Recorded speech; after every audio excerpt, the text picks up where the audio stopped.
Everyone used to think she had the perfect life. Karen Mulder walked alongside famous supermodels like Naomi Campbell, Claudia Schiffer, and Linda Evangelista. She was one of the first models to work with Victoria's Secret, one of the most famous fashion brands in the world. She appeared on the cover of Vogue so many times that people lost count. She smiled, posed for pictures, walked the runway, and looked like everything in her life was going well. But now, when we look back, it's clear that something was already wrong. The shoots are really easy, actually. You kind of just hang out, every once in a while do a picture, chat with the other girls. Always very nice when there's other girls because you get to work less, chat more. Something was hidden behind the beauty, the fashion, and the fame at EI. First glance, her modeling jobs looked easy. From the outside, it seemed like she was just hanging out with other models, chatting, and taking a few pictures. But the truth was far more complicated. Just 2 years after her peak, Karen was on national television, trying to tell the world what had really happened to her. But instead of believing her, many people ignored her or made fun of her. Karen Mulder didn't disappear from the spotlight because her career was over. She disappeared because she spoke out about something no one wanted to hear. This isn't a story about scandal. It's a story about what happens when a woman in the public eye struggles with her mental health, tries to speak up, and the world chooses not to listen. Let's take a closer look at what really happened to Karen Mulder and why people stopped talking about her. When I began learning about Karen Mulder, I thought I'd find the typical story of a glamorous model. But I was surprised to discover that her story started in a very normal way.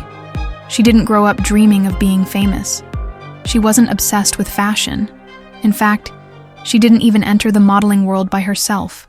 The way I started modeling was through the Look of the Year. And it kind of happened by accident because friends sent in pictures to the Look of the Year in Holland. And, I never actually thought of being a model. Her friends submitted her photo to a modeling contest in the Netherlands called Look of the Year. Karen hadn't asked them to do it, and she didn't think much of it at the time. To everyone's surprise, including her own, she won the contest. That one event changed her entire life. She signed a contract with Elite Model Management, one of the biggest modeling agencies in the world, and moved to Paris. She was still a teenager, just out of school. Suddenly, she was in front of cameras for major magazines like Elle, Marie Claire, and Vogue. She was walking on runways for famous designers like Valentino and Thierry Mugler, all before she turned 20.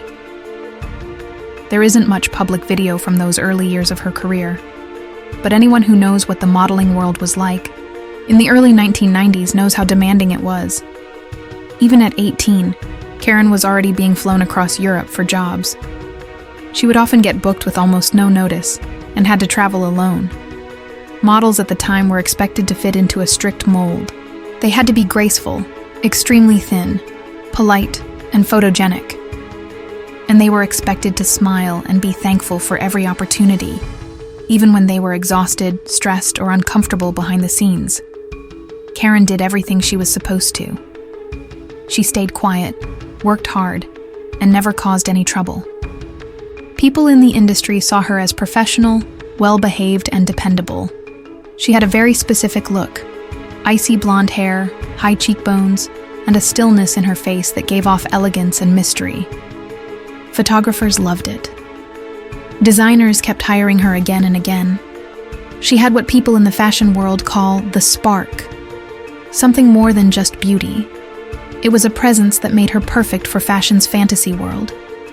But while her pictures showed a perfect, glamorous life, the reality was very different.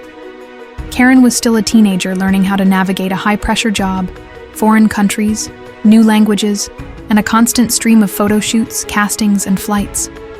And she had to pretend it was all effortless. Most people think models live in luxury from the beginning, but the truth is that, especially back then, many young women were just trying to survive the demands of the industry. You can be on 10,000 covers, but if they don't know your name, it doesn't, it's what they call is like the top models. They're like the girls that, like Christine, Naomi, Claudia. people know their name. And they follow their love stories. I mean, there's this whole thing in the media going on around them. By 1991, Karen was appearing in major magazines regularly. Her early campaigns for the brand Guess made her instantly recognizable. The timing was perfect. The fashion world was changing. Before, models were usually anonymous faces. Now, the public wanted supermodels, famous names with stories and personalities. Karen became one of those names. She was suddenly part of the group the media couldn't stop talking about: Naomi, Claudia, Linda, and Karen. These models weren't just beautiful faces anymore. They were celebrities. They were part of pop culture. People followed their love lives, watched their interviews, and memorized their names. But even as her fame grew, Karen stayed quiet. You could feel it in her rare, public appearances. She didn't act like someone chasing attention. She didn't enjoy being in the spotlight.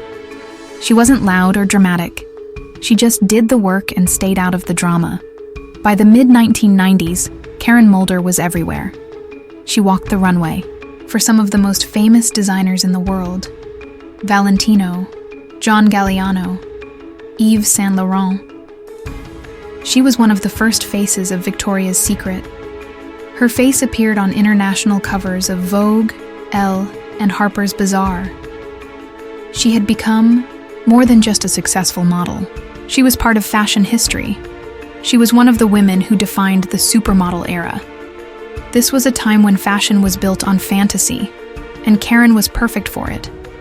She wasn't loud or flashy. She had a cool, elegant beauty that made her stand out without saying a word.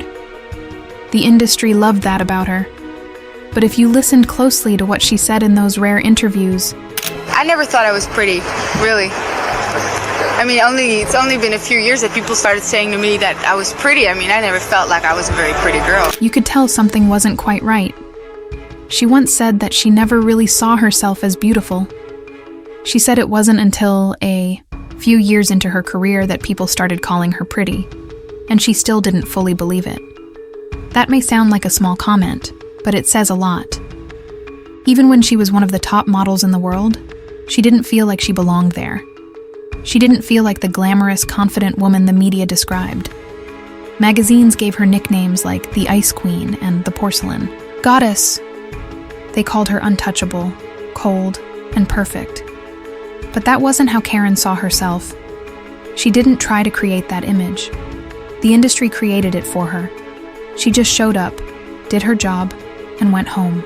And while other models embraced the spotlight, Karen never seemed interested. The people close to her noticed that too. She's never gotten a big head. That's something that I'm really proud of. Because it's so easy, especially when you're young. I think when she started to get really successful, it's probably about 20. When you're 20-year-old and everybody goes like, oh my God, you're so beautiful, you're so funny, you're so this, so that. Then to keep your feet on the ground and to stay sweet for people, sweet for other people, help other people, I think that really means some good character. Despite her fame, she stayed grounded. She didn't let success go to her head. While other young stars might have become arrogant or attention-seeking, Karen stayed kind and humble. That alone made her different. In the 1990s, supermodels were expected to play a part.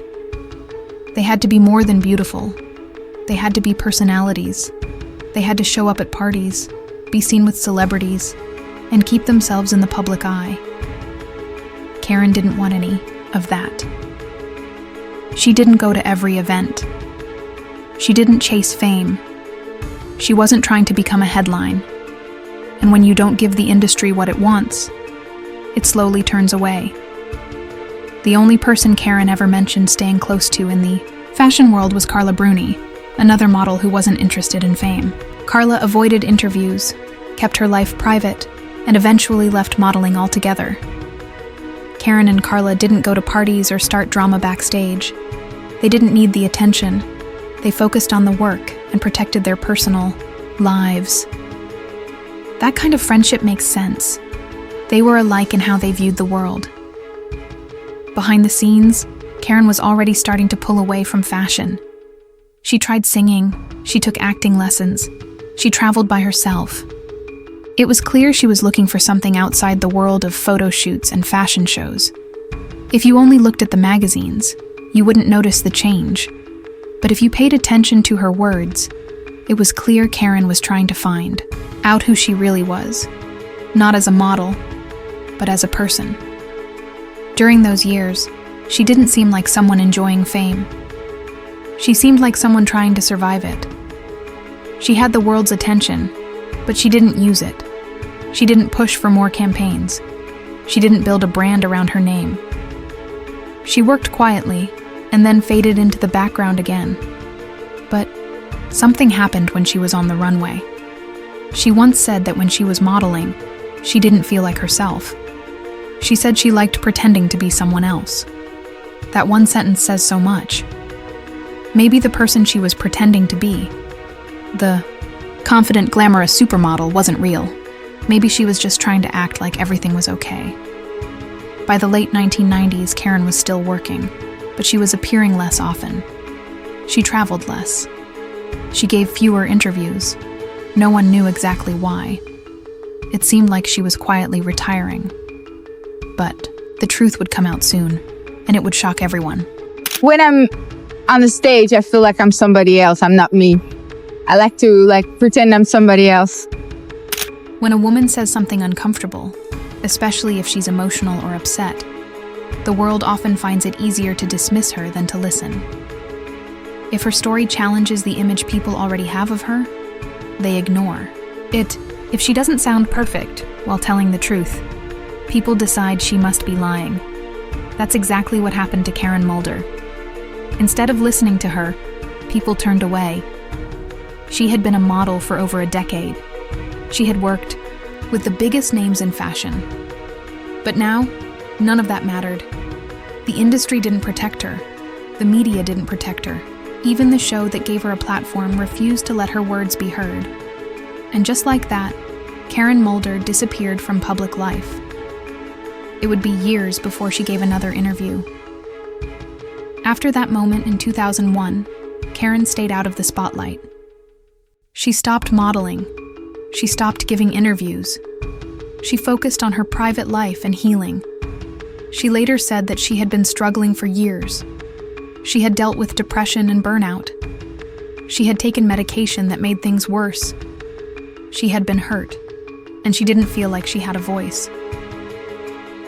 When she finally did speak, the world told her to be quiet again. Looking back now, it's clear she was trying to make sense of a deep trauma. But because she didn't say it in the right way, or at the right time, people chose not to believe her.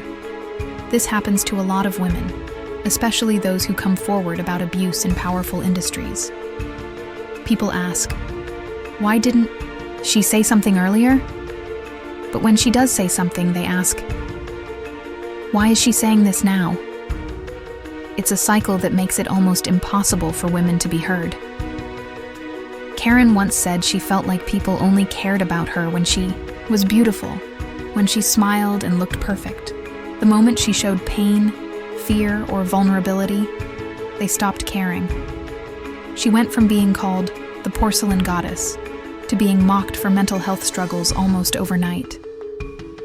It's heartbreaking, and it tells us something important about how fame works. The same system that lifted Karen up as a symbol of beauty and elegance also abandoned her when she needed help. It didn't protect her. It didn't listen to her. It just moved on to the next face, the next name, the next perfect image. In the years after her disappearance, Karen made only a few public appearances. She tried to restart her life.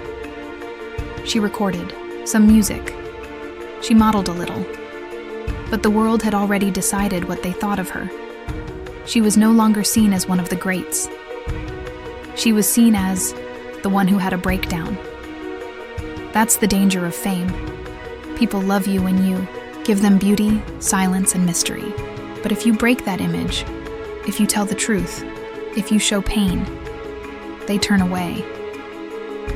Karen Mulder never asked to be famous. She didn't chase the spotlight. She just followed an opportunity and did her job well. And when she finally used her voice, it cost her everything. She never became the comeback story. She never re-entered fashion in a big way. She stayed out of the headlines, and maybe that's what she needed. But we still need to talk about what happened. We often hear stories about women in the public eye being difficult or unstable, but we rarely stop to ask what they've been through or what pushed them to the edge. Karen Mulder wasn't unstable. She was hurt.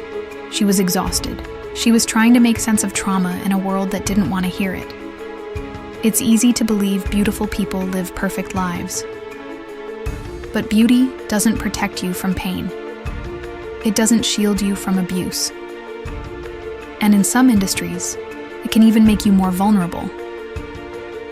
Karen's story reminds us that behind the pictures, the covers, and the runway shows, there's a real person. Someone who felt pressure, fear, loneliness, and loss. She wasn't just a model. She was a young woman trying to survive in a world that often values silence more than truth. We may never know all the details of her story, but we do know that she tried to speak, and we know that the world failed to listen. Maybe it's not too late to change that.